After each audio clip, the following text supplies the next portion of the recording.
Subscribe करें परिष्कार college YouTube channel को और साथ ही बेल आइकन पर क्लिक जरूर करें, जिससे हमारे सभी वीडियोस नोटिफिकेशन सबसे पहले आप तक पहुंचे।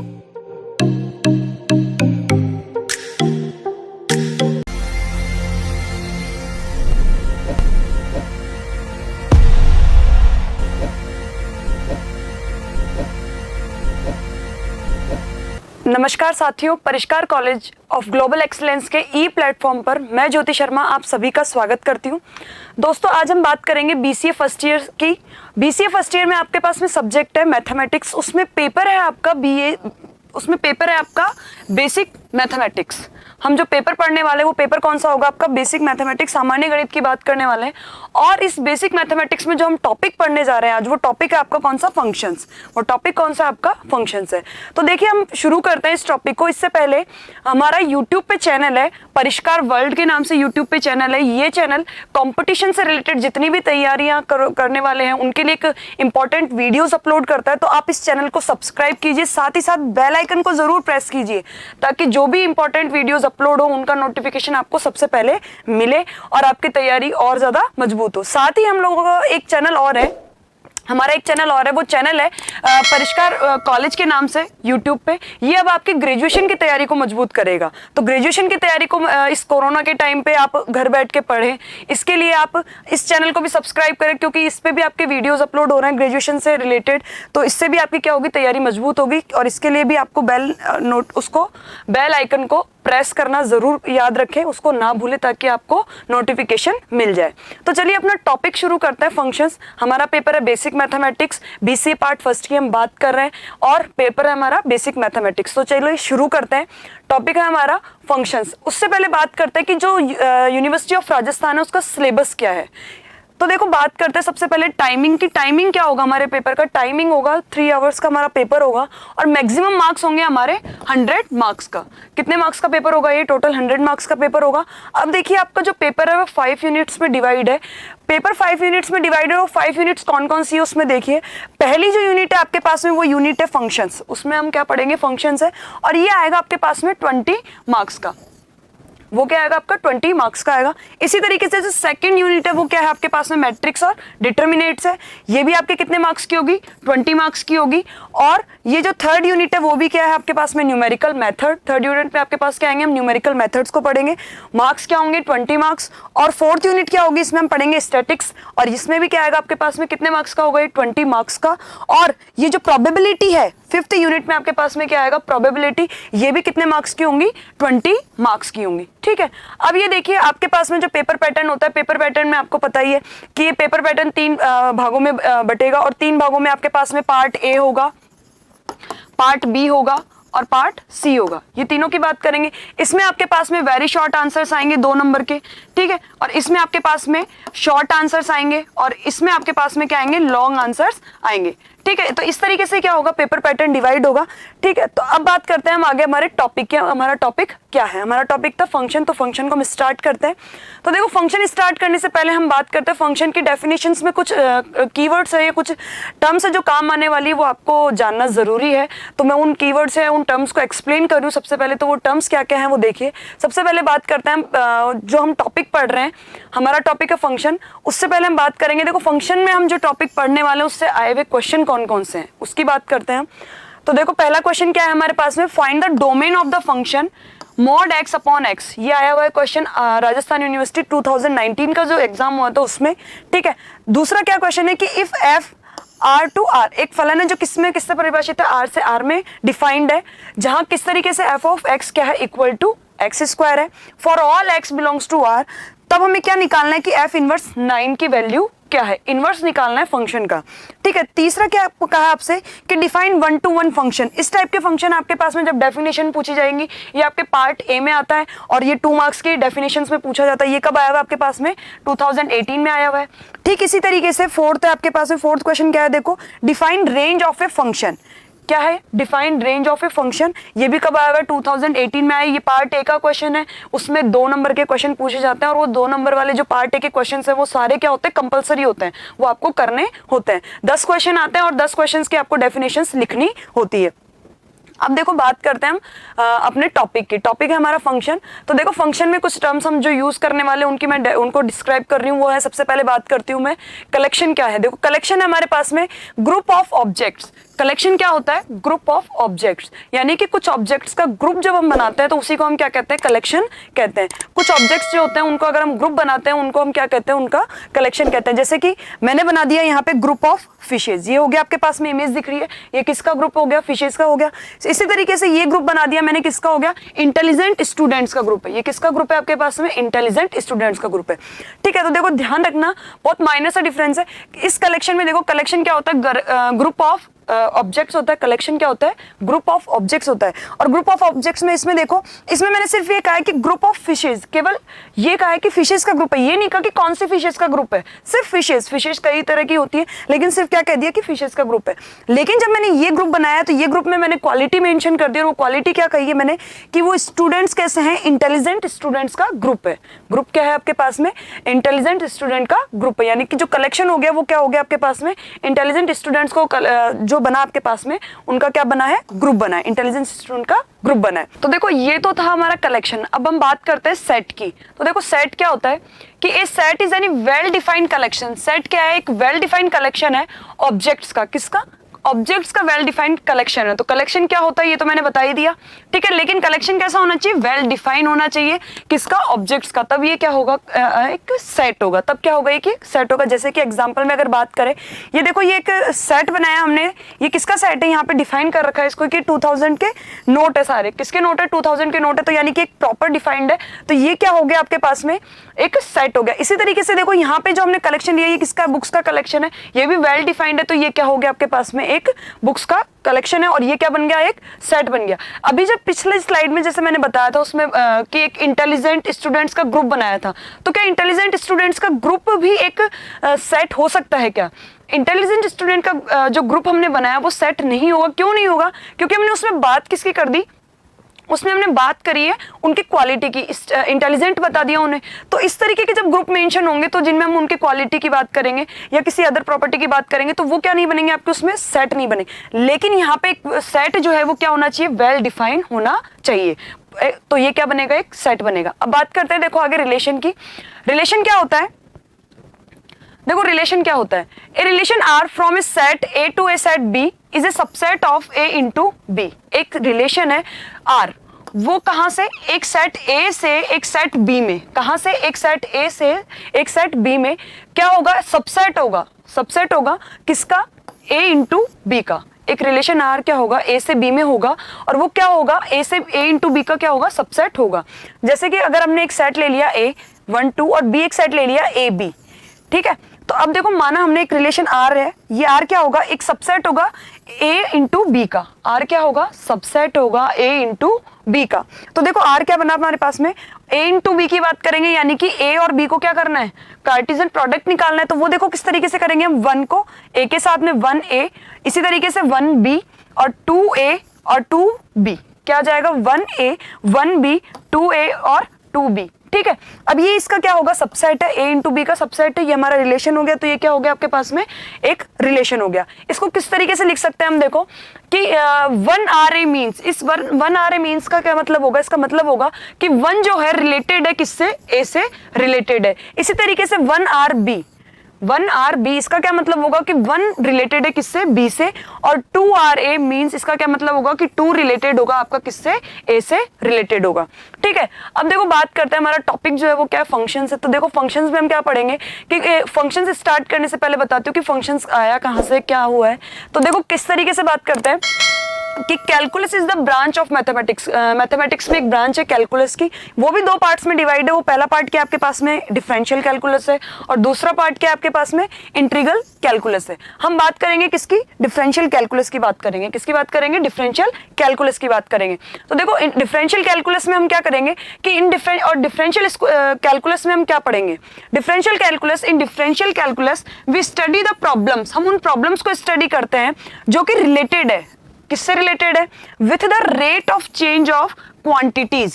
किससे रिलेटेड है, उन प्रॉब्लम्स को डिस्कस किया जाता है डिफरेंशियल कैलकुलस में, जो कि rate of change of quantities से रिलेटेड है। यानी कि किसी क्वांटिटी में किसी जो चेंजेस आते हैं उन चेंजेस को नोटिस करने के लिए हम किसमें पढ़ते हैं, उनको डिफरेंशियल कैलकुलस में पढ़ते हैं। जैसे कि अगर बात कर ली जाए वेलोसिटी की बात कर ली जाए, या फिर किसकी बात कर ली जाए, एक्सेलरेशन की बात कर ली जाए, ये दोनों ही क्या है आपके पास में, हम इनको किस में पढ़ेंगे, हम डिफरेंशियल कैलकुलस में पढ़ते हैं। अब देखो बात करते हैं हम आगे, स्टार्ट करते हैं क्वांटिटीज से। क्वांटिटीज में देखो सबसे पहले हमारे पास में बात करेंगे हम क्वांटिटीज की। क्वांटिटी क्या होती है, तो देखो क्वांटिटी क्या है, एक quantity is an amount, number और मेजरमेंट। क्वांटिटी क्या होगी कि क्वांटिटी है, एक अमाउंट है, एक मात्रा है, एक नंबर है यानी कि एक संख्या है, या फिर एक क्या है, मेजरमेंट है, एक माप है। ठीक है, दूसरी चीज क्या है कि दीज, और ये जो नंबर है, these number can be expressed as whole number. इन नंबर्स को हम कैसे लिख सकते हैं, होल नंबर में लिख सकते हैं, फ्रैक्शंस में लिख सकते हैं, डेसिमल्स में लिख सकते हैं और परसेंटेज में भी लिख सकते हैं। तीसरी चीज क्या है हमारे पास में, देखो the unit of measurement is time. Measurement की जो यूनिट होगी वो क्या होगी, time, money, length and weight. Measurement की यूनिट हो सकती है, जैसे कि आपके पास में ये मनी है, ये मेजरमेंट की यूनिट हो गई, और ये वेट की यूनिट होगी आपके पास में, जैसे कि एक आपके पास में जार दे दिया, कितने लीटर का दे दिया, 5 लीटर का जार दे दिया, तो ये क्या हो गया, ये कितने क्वांटिटी का जार है आपके पास में, 5 लीटर क्वांटिटी का जार है। ठीक है, ये कितने का नोट है आपके पास में, 2000 का नोट है, ये बता रहे हैं। तो ये सब चीजें क्या है अपने पास में, क्वांटिटी को डिस्क्राइब करती है। अब देखो बात करते हैं हम, in mathematics we use 3 types of quantities. Mathematics में हम 3 प्रकार की क्वांटिटीज को यूज करते हैं।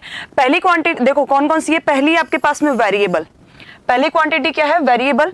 दूसरी क्वांटिटी आपके पास में कांस्टेंट, और तीसरी क्वांटिटी है क्या, इंटरवल। इन 3 क्वांटिटीज की हम बात करने जा रहे हैं, और इनमें भी देखो ये डिवाइड है किस तरीके से, जो इंटरवल है वो 3 पार्ट में डिवाइड है। इंटरवल है वो 3 पार्ट में डिवाइड है। वो 3 पार्ट कौन कौन से है, पहला है आपका ओपन इंटरवल, दूसरा है आपका क्लोज इंटरवल, और तीसरा है आपका सेमी क्लोज और सेमी ओपन इंटरवल। ये तीनों है। अब इनको हम डिफाइन कर रहे हैं आगे कि कौन कौन से किस तरीके से यूज किया जाता है।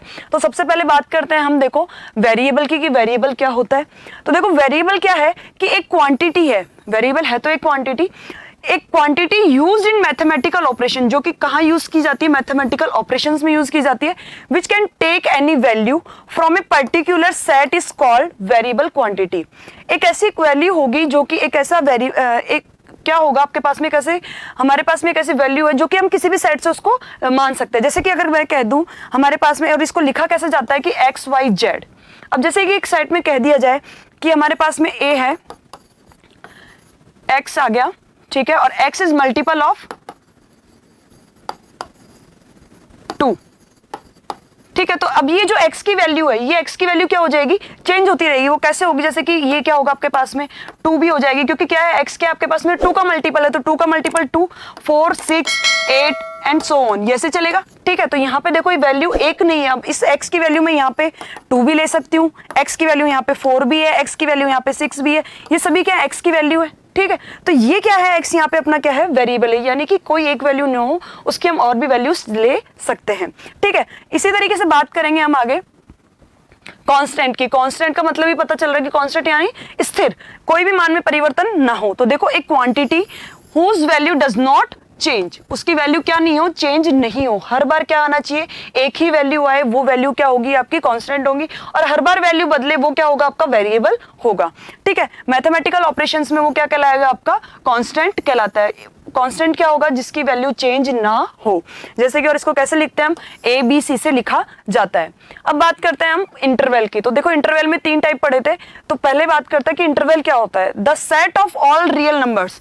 ये क्या होता है, रियल नंबर्स का सेट होता है lying between 2 real numbers, 2 real numbers के बीच के जो सारे नंबर उसमें क्या होंगे, उस इंटरवल में होंगे। एंड A एंड B, वो 2 नंबर कौन कौन से हो गए अपने पास में, A और B, और ये क्या कहलाएगा आपका, इंटरवल कहलाएगा। यानी कि A और B ऐसे 2 नंबर्स हैं जिनके बीच में बहुत सारे रियल नंबर्स क्या होंगे, लाएंगे होंगे, उनके बीच में शामिल होंगे। ठीक है, वो क्या होगा आपका, इंटरवल होगा। और इसको जो लेंथ होगी, लेंथ ऑफ द इंटरवल क्या होगी आपके पास में, B - A ए, इस इंटरवल की लेंथ क्या होगी, b माइनस ए होगी। अब बात करते हैं हम ओपन इंटरवल क्या होता है। इंटरवल को हमने 3 भागों में बांटा था, पहला क्या था ओपन इंटरवल, दूसरा क्या था क्लोज इंटरवल, और जो तीसरा था वो तीसरा क्या था सेमी क्लोज और सेमी ओपन। अब देखो बात करते हैं पहले ओपन इंटरवल की। ओपन इंटरवल में क्या होगा कि the interval in which terminal points a and b are not included is called open interval. Open interval में क्या होगा कि जो टर्मिनल पॉइंट होंगे वो क्या होंगे, उस इंटरवल में शामिल नहीं होंगे। जैसे कि ओपन इंटरवल में ये अपना इंटरवल होगा, तो ये ए और बी, ये अपने टर्मिनल पॉइंट है ए और बी, ये दोनों ही क्या होंगे, इस इंटरवल में शामिल नहीं होंगे। ठीक है, तो देखो it is denoted as a b and is equal to, ये कैसे लिखा जाता है, ऐसे लिखा जाता है a b and is equal to. क्या होगा कि इसमें जो एलिमेंट्स होंगे या जो नंबर्स होंगे वो क्या होंगे कि ए से तो बड़े होंगे और क्या होंगे बी से छोटे होंगे। ए से तो क्या होंगे बड़े होंगे और बी से छोटे होंगे, लेकिन ए और बी के बराबर नहीं होंगे। अगर ए और बी के बराबर हो जाएंगे तो यानी कि ए और बी भी क्या हो गए, उसमें इंटरवल में शामिल हो गए, जबकि ओपन इंटरवल में जो टर्मिनल पॉइंट है वो शामिल नहीं होंगे, नॉट इंक्लूडेड। क्या होंगे, नॉट इंक्लूडेड। इसी तरीके से बात कर ले, फॉर एग्जाम्पल देख लो, एक ले लिया हमने open interval a equals to 3 4, 3 और 4 इसमें बिलोंग नहीं करेंगे, ए में शामिल नहीं होंगे। बाकी 3 के बाद में जितने नंबर्स है रियल नंबर्स, और 4 से पहले जितने भी रियल नंबर्स है वो सब क्या होंगे, इस इंटरवल में शामिल होंगे, लेकिन 3 और 4 इस इंटरवल में शामिल नहीं होंगे। अब देखो बात करते हैं क्लोज इंटरवल की, कि क्लोज इंटरवल क्या होता है, the interval in which terminal point a and b are included. इसमें क्या होंगे, टर्मिनल पॉइंट भी शामिल होंगे। तो ये जो अपना इंटरवल हो जाएगा ये कैसा हो जाएगा, क्लोज्ड इंटरवल हो जाएगा। ये क्या होगा, क्लोज्ड इंटरवल हो जाएगा।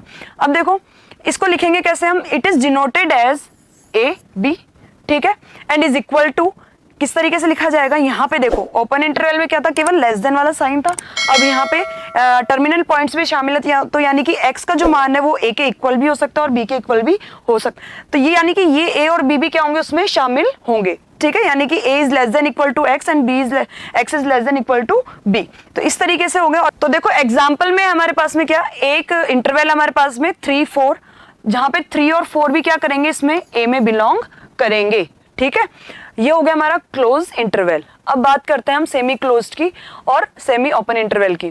तो देखो क्या होगा, the interval in which one terminal point is not included is known as semi closed and semi open interval. एक ऐसा इंटरवल जिसमें कि केवल एक टर्मिनल पॉइंट एग्जिस्ट करे या इंक्लूड हो और एक टर्मिनल पॉइंट इंक्लूड ना हो, तो वो क्या होगा, आपका सेमी क्लोज्ड होगा या सेमी ओपन इंटरवल होगा। जैसे कि एक एग्जाम्पल, और इसको किस तरीके से लिखा जाएगा, ये यानी कि अगर इस तरीके से लिखा है तो ये क्या हो गया, एक्स जो है इसमें क्या होगा, a इसमें शामिल होगा और b क्या होगा, इसमें शामिल नहीं होगा। इसको इस तरीके से भी लिख दूं अगर कि a b, तो यानी कि इसमें a शामिल नहीं है। जिधर से ओपन इंटरवल का साइन बना हुआ है वो टर्मिनल पॉइंट उसमें इंक्लूड नहीं होगा, और जिधर से ये वाला एक क्लोज इंटरवल का साइन बना हुआ है वो टर्मिनल पॉइंट उसमें शामिल होगा।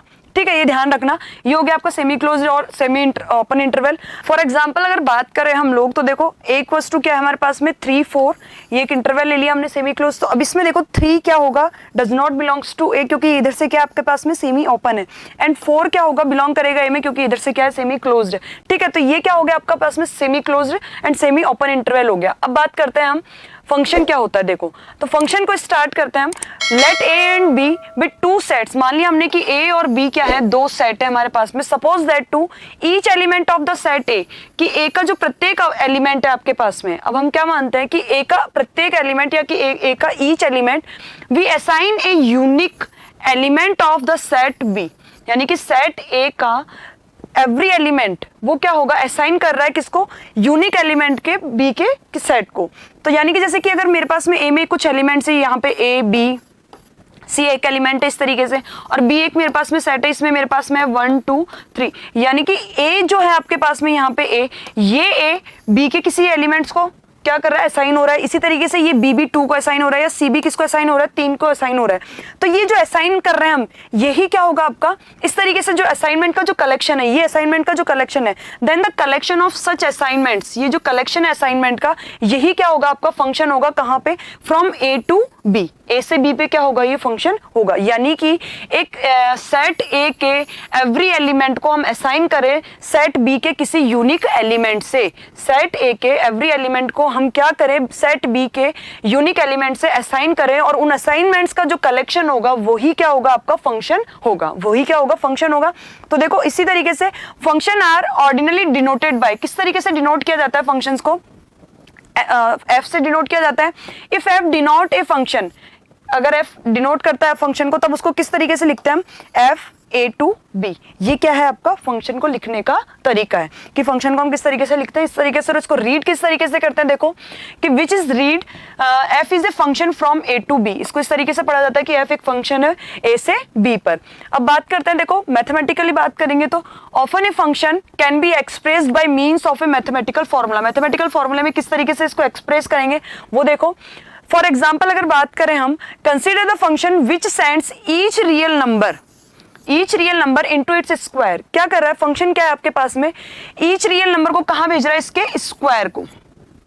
फंक्शन किस तरीके से डिफाइन है कि ये ए वाले जो एलिमेंट है ये जो कहां पे जाके असाइन हो रहे हैं, इनके स्क्वायर पे असाइन हो रहे हैं, इनके स्क्वायर पे। यानी कि 1 है तो 1 का स्क्वायर क्या होगा, 1, इस 1 पे जाके असाइन हो रहा है। 2 है तो 2 का स्क्वायर क्या होगा, 4, ये इस 4 पे जाके असाइन हो रहा है। 3 है तो 3 का, क्योंकि क्या कहा गया, इसके स्क्वायर पे असाइन हो रहा है, तो 3 है जो 3 कहां जाके असाइन होगा, 9। इस तरीके से असाइन हो रहे हैं। तो अब ये देखो this function can be described by writing. अब इसको लिखेंगे कैसे हम, कि हमारे पास में जो इमेजेस है वो कैसे आएंगे कि f of x equals to क्या होगा, एक्स स्क्वायर, या वाई इक्वल्स टू क्या लिखेंगे हम, एक्स स्क्वायर। एक्स क्या होंगे अपने पास में, वो एलिमेंट्स होंगे ए फंक्शन ए सेट वाले, और उनके पास में ये क्या आएगा आपके पास में, उनकी स्क्वायर की बात हो रही है यहाँ पे, एंड इट्स स्क्वायर उसकी बात हो रही है। तो ये क्या हो रहा है, उसके स्क्वायर पे जा रहा है। तो ये लिखने का तरीका हो गया आपके पास में। अब देखो इसके बाद में है this means that if x equals to 1, अगर x इक्वल्स टू क्या आपके पास में 1 है तो f ऑफ x क्या हो जाएगा, 1 स्क्वायर हो जाएगा, यानी कि इक्वल टू क्या होगा, 1। 1 किसको असाइन करेगा, 1 को, ठीक है। इसी तरीके से अगर बात करें 2, तो 2 किसको असाइन करेगा आपके पास में, 4 को। इसी तरीके से देखो अगर x अपने पास में क्या है, 3 है तो 3 का स्क्वायर हो जाएगा, 3 का स्क्वायर कितना हो गया, 9, और 4 है तो 4 का स्क्वायर कितना हो जाएगा, 16। ये अपने पास में इस तरीके से आगे हम करेंगे। अब देखो डायग्राम से और अच्छे से करेंगे इसको, कि अगर हमारा फंक्शन है वो किस तरीके से डिफाइन है, फंक्शन है अपना ए से बी में, और कैसे है कि एफ ऑफ एक्स क्या आता है आपके पास में, किसको असाइन करता है, वो उसके स्क्वायर को असाइन कर रहा है, तो यानी कि x square, such that f of x equals to क्या हो गया आपके पास में, एक्स स्क्वायर है। तो देखो 1 है तो 1 किस पे असाइन हो रहा है, 1 पे। 2 है तो 2 किस पे असाइन होगा, 4 पे, और 3 है किस पे होगा, 9 पे, और 4 है जो किस पे होगा, 16 पे असाइन होगा, ठीक है। इसी तरीके से देखो अगर हम कह दें कि वो उसके क्यूब को असाइन करता है, अभी तो बात करी थी किसकी, स्क्वायर की बात करी थी, अब बात कर दे वो किसको असाइन कर रहा है, क्यूब को असाइन कर रहा है। तो देखो क्यूब को असाइन कर रहा है, तब देखो कि हमारा f of x equals to क्या हो जाएगा, एक्स क्यूब हो जाएगा। तो अब देखो अगर एक्स अपने पास में 1 है तो एफ ऑफ एक्स क्या हो जाएगा, 1 क्यूब, यानी कि क्या आ गया, 1 आ गया। इसी तरीके से अगर एक्स इक्वल टू क्या हो गया, 2, तो ये क्या हो गया, f of x equal to क्या आ जाएगा, 8। और एफ ऑफ अगर हम एक्स ले लेते हैं 3, तो एफ ऑफ एक्स क्या आ जाएगा हमारे पास में, 3 क्यूब, यानी कि कितना आ गया, 27 आ जाएगा। इसी तरीके से x इक्वल टू अगर मैं 4 ले लेती हूं तो एफ ऑफ एक्स क्या हो जाएगा, 4 क्यूब, और ये क्या हो जाएगा, 64 हो जाएगा, ठीक है। तो ये देखो ये सभी क्या है, एक तरीके से असाइनमेंट है, ये सभी असाइंस है, और ये क्या हो गया आपका एक कलेक्शन हो गया। तो ये क्या बन गया अपने पास में, एक फंक्शन बन गया। फंक्शन क्या है, ए से बी में एक फंक्शन है। अब देखो आगे इसके लिए भी डायग्राम बनाते हैं, तो वो डायग्राम क्या होगा, हमारे पास में फंक्शन है ए से बी में डिफाइन है। फंक्शन कैसा है आपके पास में, ए से बी में डिफाइन है। तो देखो 1 2 3 4 अगर मैं और भी एलिमेंट्स और भी नंबर्स इस तरीके से ले सकती हूँ, तो 1 किस पे असाइन होगा, 1 पे। 2 किस पे असाइन होगा, 8 पे। क्यों होगा, क्योंकि फंक्शन क्या कर रहा है आपकी बार, एक्स क्यूब पे जा रहा है, यानी कि उसके क्यूब पर बात हो रही है। पहले किस पे बात हो रही थी, स्क्वायर पे बात हो रही थी। तो ये क्या हो गया, क्यूब की बात हो रही, तो f of x equal to क्या हो गया, एक्स क्यूब। अब इसी तरीके से 3 है जो वो किस पे असाइन हो रहा है, 27 पे, और 4 किस पे असाइन हो रहा है, 64 पे। ये क्या हो गया आपका डायग्राम रिप्रेजेंटेशन हो गया किसका, फंक्शन को। इस तरीके से भी रिप्रेजेंट कर सकते हो, ठीक है। अब देखो hence a function f from a set A to a set b associates each elements of the set A to a unique element of the set b. क्या कह रहा है, देखो कि ये जो अपना फंक्शन है एफ, ये क्या करेगा, ए सेट से जितने भी उसके एलिमेंट है ए सेट के जितने भी एलिमेंट्स है, each element of the set ए, उनको क्या करता है, एसोसिएट करता है, यानी कि उनको क्या कर रहा है, जोड़ रहा है, किसी न किसी तरीके से क्या कर रहा है, जोड़ रहा है, किससे, सेट बी के यूनिक एलिमेंट से, सेट बी के यूनिक एलिमेंट से उसको जोड़ रहा है। तो यानी कि फंक्शन होने के लिए ध्यान रखना कि हम जो यहाँ पे इस ए सेट और इस, ये जो हमारा ए सेट है और इस बी सेट है, इस ए सेट में जो भी एलिमेंट होंगे उनके यहाँ पे कोई ना कोई इमेज होनी चाहिए, वहां पे क्या होनी चाहिए, इमेज होनी चाहिए, ये इससे एसोसिएट होने चाहिए, तब ये क्या होगा, फंक्शन होगा। अगर ऐसा हो जाए कि यहाँ पर एक एलिमेंट ऐसा रह गया जिसकी क्या है यहाँ पे, जो कि इससे एसोसिएट नहीं है, जो कि इससे एसोसिएट नहीं है, जुड़ा हुआ नहीं है, तो ये क्या होगा आपका, ये फंक्शन नहीं होगा, तब ये फंक्शन नहीं होगा। तो देखो इसको कैसे करेंगे, मैं बताती हूँ आपको एक एग्जांपल से। सबसे पहले बात करते हैं, लेट x इक्वल्स टू क्या है 1 2 3 4, y इक्वल्स टू क्या है 2 4 6 8 और 10, और फंक्शन किस तरीके से डिफाइन किया आपके पास में, f of x equals to 2x, इस तरीके से डिफाइन किया है। तो अब देखो, hear each element of x is associated with A unique element of y, hence f is a function, hence f is a function. वो कैसे है, देखो कि फंक्शन किस तरीके से डिफाइन है मेरे पास में, f of x equals to 2x, ठीक है। यहाँ पे जो मेरा फंक्शन है वो x से कहां पर है, y में, फंक्शन किस में है मेरा, x से y में। अब x में एलिमेंट कौन कौन से है, 1 2 3 और 4, और y में एलिमेंट मेरे पास दे दिए 2 4 6 8 और 10, ठीक है। अब ये देखो यहाँ पे f of x equals to 2x दिया हुआ है, यानी कि मेरे को यहाँ x में वो वैल्यू रखूं तो देखो ये वैल्यूज रखी जाएंगी, क्योंकि x बिलोंग्स टू क्या होगा, अपना x।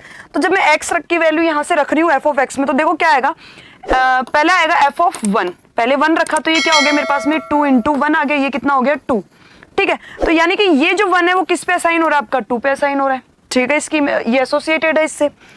ऐसे ही देखो दूसरा f ऑफ 2 किया यहाँ पे, ये 2 लिया, तो 2 जब मैं यहाँ रखूंगी तो क्या हो जाएगा, 2 इंटू 2 कितना हो जाएगा 4, तो ये जो 2 है वो किससे एसोसिएट हो गया, 4 से एसोसिएट हो गया। इसी तरीके से 3 है, देखो 3 2 क्या हो जाएगा 6 हो जाएगा, 4 2 क्या हो जाएगा 8 हो जाएगा, ठीक है। हमसे क्या कहा है कि फंक्शन होने के लिए ये जो इधर वाले सारे एलिमेंट्स है इनका क्या होना चाहिए, इधर एसोसिएट होना चाहिए, यानी कि इनकी इमेज होनी चाहिए।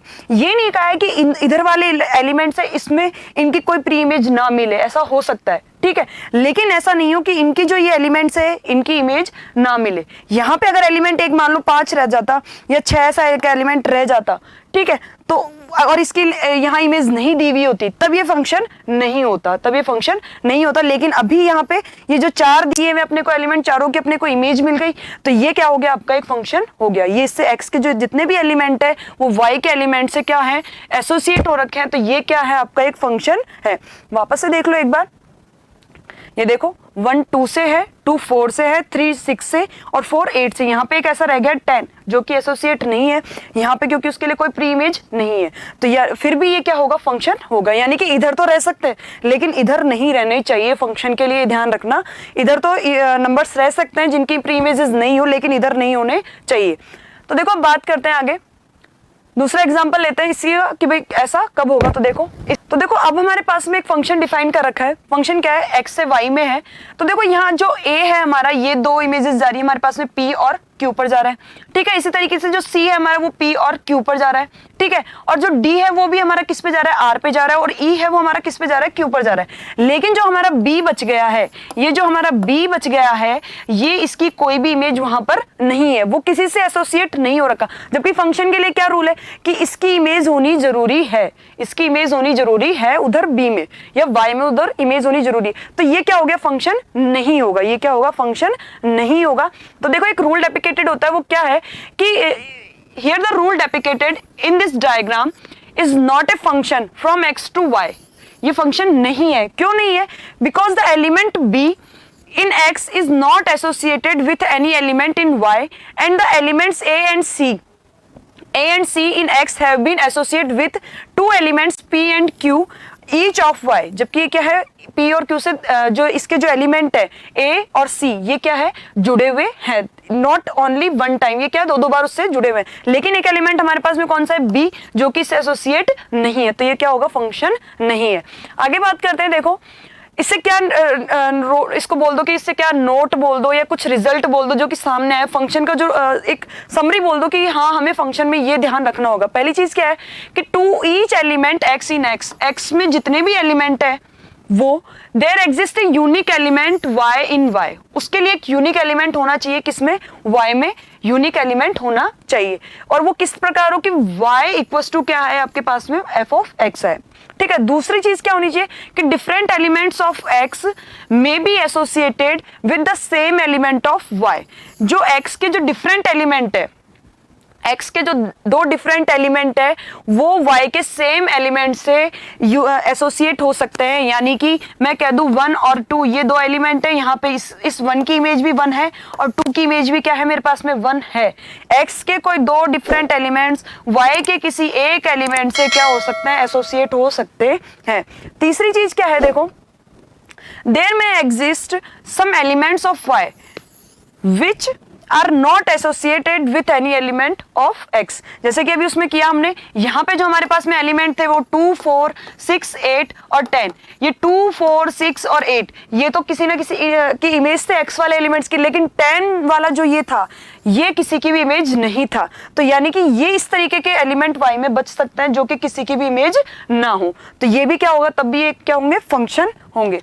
अब देखो आगे देखते हैं हम, एग्जाम्पल है हमारे पास में कि इफ f ऑफ x आपको दिया हुआ है कि x4 minus 2x square plus 1, तब आपसे कहा है कि वैल्यू निकालिए। वैल्यू क्या किसकी निकालनी है, f ऑफ 0, f ऑफ -1 और f ऑफ 1 की वैल्यू निकालनी है। तो देखो इसके लिए क्या सीधा सा पता है कि x की जगह आपको क्या वैल्यू पुट करनी है, 0 पुट करनी है, -1 पुट करनी है और 1 पुट करनी होगी, तो हम इसकी वैल्यू निकाल सकते हैं। तो देखो इसको सॉल्व करते हैं। f of 0 is obtained by substituting 0 for x in f of x। f of x में x की जगह 0 का मान रख कर हम f ऑफ 0 की वैल्यू निकाल सकते हैं। तो देखो हमने वैल्यू रखी f ऑफ 0, यहाँ पे मान रख दिया 0 की power 4 minus 2 into 0 square plus 1, ये क्या आ जाएगा, इसको सॉल्व करेंगे तो हम 0 माइनस 0 प्लस 1 इक्वल टू क्या हो गया, 1। इसी तरीके से जब बात करी f ऑफ -1 की, तो x की जगह हम क्या रखेंगे, -1 रखेंगे। तो जब -1 रखेंगे तो क्या होगा, f ऑफ -1 क्या होगा, -1 की पावर 4 माइनस 2 माइनस 1 का स्क्वायर प्लस 1, इसको सॉल्व करोगे तो क्या आ जाएगा, इक्वल टू 0। इसी तरीके से थर्ड में हमसे पूछा है कि f of 1 is obtained by substituting 1 for x in f of x। x की जगह हम क्या रखेंगे, 1 रखेंगे, तब जाकर के हमारे को f ऑफ 1 की वैल्यू आ जाएगी। तो देखो वो कैसे करेंगे हम, 1 की power 4 minus 2 into 1 square plus 1 हो जाएगा, ये हो गया आपके पास में 1 माइनस 2 प्लस 1 इक्वल टू 0। तो ये हो गया आपके पास में, वैल्यू निकाल लेंगे हम। अब देखो बात करते हैं हम फंक्शंस के डोमेन, कोडोमेन और रेंज की, कि फंक्शन में डोमेन क्या होती है, कोडोमेन क्या होती है और रेंज क्या होता है। तो देखो फंक्शन जब हम पढ़ रहे हैं तो फंक्शन में हम फंक्शन को डिफाइन कर रहे हैं, अगर ए से बी में फंक्शन हमारा डिफाइन है, तो जो फंक्शन हमारा डिफाइन है ए से बी में, तो जो ए है सेट वो क्या होता है, उसका डोमेन होता है। जो सेट ए है वो क्या होगा, उसका डोमेन होगा, और जो सेट बी है वो क्या है, आपका कोडोमेन है, ठीक है। और रेंज की क्या बात होगी, तो रेंज देखो आगे मैं बताऊंगी। तो देखो अब हमारे पास में फंक्शन है, फंक्शन के लिए हमें डोमेन, कोडोमेन और रेंज निकालना है। तो f is a function from a to b, function दिया हुआ है हमारे को a से b में। तब देखो ये जो पहला सेट है a, the set a is known as the domain of f। ये जो सेट a है वो क्या होगा, डोमेन होगा f का। And the set b is known as the codomain of f। ये जो सेट b है, ये जो दूसरा वाला जो सेट होगा यहाँ पे, ये क्या होगा, उसका कोडोमेन होगा, ठीक है। अब इसी के साथ बात कर ले रेंज की। तो रेंज क्या होगी, देखो the set of all f images, यानी कि इमेजेस वाला जो सेट होगा वो क्या होगा, एलिमेंट्स की इमेजेस का जो सेट होगा, एक के एलिमेंट्स की इमेजेस का जो सेट होगा वो क्या होगा, रेंज ऑफ f होगा। वापस से देखो, the set of all f images of the elements of a is known as the range of f। जैसे कि अभी मैंने एक एग्जांपल में आपको बताया था कि यहाँ पे जो अपने पास में 2, 4, 6, 8 और 10 ये इमेजेस आई थी, किसकी आई थी अपने पास में, ये आई थी 1, 2, 3 और 4 की, ठीक है। तो ये जो अपने पास में सेट ए है, ये तो क्या होगा, डोमेन होगा, ये क्या होगा, डोमेन होगा, ठीक है। और ये जो है आपके पास में पूरा सेट बी, ये क्या होगा, कोडोमेन होगा। ये क्या था, ये कोडोमेन हो गया। और अपना फंक्शन किस तरीके से डिफाइन था, फंक्शन था अपना f of x equals to 2x, इस तरीके से डिफाइन था, ठीक है। तो देखो यहाँ पे जो इमेज आई थी वो कैसे थे, जैसे 1 एसोसिएट हुआ था किससे, 2 से, और 2 था 4 से, 3 था 6 से और 4 था किससे 8 से। लेकिन 10 ऐसा एक एलिमेंट था जो कि किसी से भी एसोसिएट नहीं हुआ था, वो किसी की भी इमेज नहीं था। तो यानी कि जब मैं इसकी रेंज की बात करूंगी ना, तो रेंज क्या होगी, सेट ए के जो एलिमेंट्स की जो इमेज आ रही है, सेट ए के जो एलिमेंट्स है, ये देखो ये सेट ए के जो एलिमेंट्स है इनकी जो इमेजेस कौन कौन आ रहा है, जैसे कि इसमें देखो 2 4 6 और 8 ये आ रहे हैं। कौन से आ रहे हैं, 2 4 6 और 8। तो रेंज क्या होगी, 2 4 6 और 8 क्या होगी, इसकी रेंज होगी। 10 उस रेंज में शामिल नहीं होगा। कोडोमेन और रेंज में सिर्फ इतना ही फर्क है कि कोडोमेन में तो पूरा आएगा, पूरा सेट बी, लेकिन रेंज में क्या होगा कि जो y वाला जो b वाला जो सेट अपना ये सेट b, इस सेट में वही एलिमेंट आएंगे जो कि इस सेट a के क्या हो, इमेजेस हो। उसके अलावा और जो एलिमेंट बच रहे हैं उसमें नहीं आएंगे। ठीक है, अब देखो इसको अपने एग्जांपल से करते हैं कि एक सेट है हमारे पास में 1 2 3 4, बी एक सेट है वही 2 4 6 8 10, एंड मान लिया फंक्शन कैसा है आपके पास में 2x इस तरीके से डिफाइन है। तो देखो इसको आगे किस तरीके से बनाएंगे हम, so that the domain of f, इस f का जो डोमेन होगा वो क्या होगा 1 2 3 4 ये हो जाएगा, और कोडोमेन क्या होगा, b वाला जो पार्ट था अपने पास में 2 4 6 8 हो जाएगा। तीसरा क्या होगा, रेंज जो पूछी है उसके बाद में क्या होगी आपके पास में 2 4 6 8 होगी। रेंज क्या होगी आपके पास में, ये होगा f इमेजेस ऑफ a, ये क्या है आपके पास 2 4 6 8। देखो इस तरीके से 1 किस पे एसोसिएट हो रखा है 2 पे, 2 है किस पे 4 पे, 3 किस पे 6 पे, और 4 किस पे 8 पे, और 10 क्या अपने पास में किसी की भी इमेज नहीं है। तो रेंज में क्या आया, सिर्फ 2 4 6 8 आया। ठीक है, ये पूरा क्या हो गया आपके पास में डोमेन हो गया है, और ये पूरा बी जो है वो क्या हो गया, को डोमेन हो गया। और फंक्शन अपना किस तरीके से डिफाइन है, फंक्शन है ए से बी में, और किस तरीके से है कि f of x equals to क्या है 2x। जब फंक्शन इस तरीके से डिफाइन है तो इसको इस तरीके से बनाया और उसकी इमेजेस और प्री इमेजेस निकाली, तो यहाँ से आपके डोमेन, को डोमेन और रेंज मालूम हो गई। तो देखो ये था आज हमने क्या पढ़ा है कि आज हमने यहाँ स्टार्ट किया सेट से, सेट पढ़ा हमने, सेट और रिलेशन पढ़ा। सेट और रिलेशन क्यों पढ़ा, क्योंकि हम देखो यहाँ जो हम अपना फंक्शन पढ़ रहे हैं उस फंक्शन में हम किसकी बात कर रहे हैं बार बार, सेट ए सेट बी। तो वो सेट आपको पता होना चाहिए कि सेट क्या होता है, एक्चुअल में सेट है क्या, तो वो सेट की बात हो गई है। ठीक है, उसके बाद में हमने डोमेन पढ़ लिया, फंक्शन की डोमेन, को डोमेन और रेंज पढ़ ली। इससे रिलेटेड क्वेश्चन आते हैं वो मैंने आपको स्टार्टिंग में बता ही दिए थे।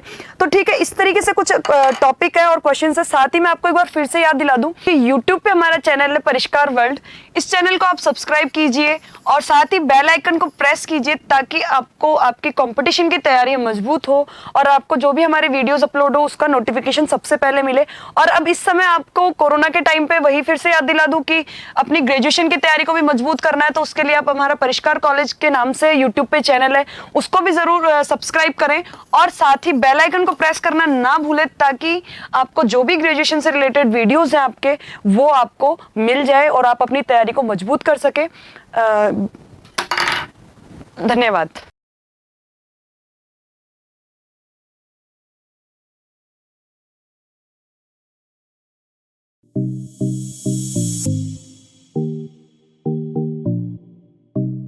सब्सक्राइब करें परिष्कार कॉलेज यूट्यूब चैनल को और साथ ही बेल आइकन पर क्लिक जरूर करें जिससे हमारे सभी वीडियोस नोटिफिकेशन सबसे पहले आप तक पहुंचे।